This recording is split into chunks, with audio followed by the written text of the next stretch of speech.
Today, let's talk about the $8,000 first-time homebuyer tax credit. This is Bob and Sally. They want to own a home, get a dog, and plant petunias in the backyard.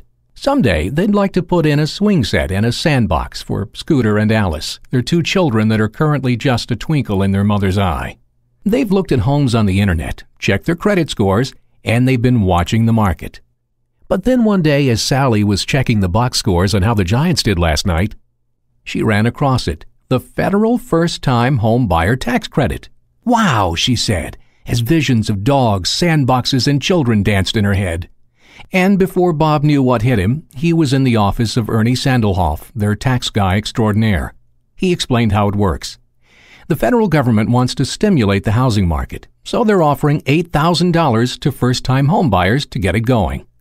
You get 10% of the purchase price, up to $8,000. If you make less than $150,000 a year jointly or $75,000 filing individually, you get the full amount. If you make more than that, you can still get the credit, but on a sliding scale. They call this a tax credit, but it's really cash to you. You see, you can amend your 2008 tax return, and because you already paid your taxes, you get a stimulus check for $8,000 this year. If for some reason you don't want to amend your 2008 taxes, you can claim the tax credit on your 2009 tax return. And say you only owe $2,000 in taxes, well, you get the balance in cash. Big green garbage bags of cash. Or a check, I guess. "Holy smokes," Bob interjected to show he was still paying attention.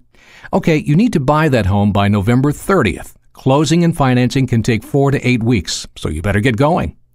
And here's some more fine print. A first-time home buyer is anyone that has not owned a home as their primary residence for the past 3 years. "So my mom, who's been renting for the past 3 years, would qualify?" asked Sally. "Yep, and she could buy a condo, co-op, manufactured homes, townhouses, even houseboats." So Bob and Sally got a good deal on a house, a great interest rate, and $8,000 from their Uncle Sam. And that's how it works. Get more details, tax forms, and in-depth information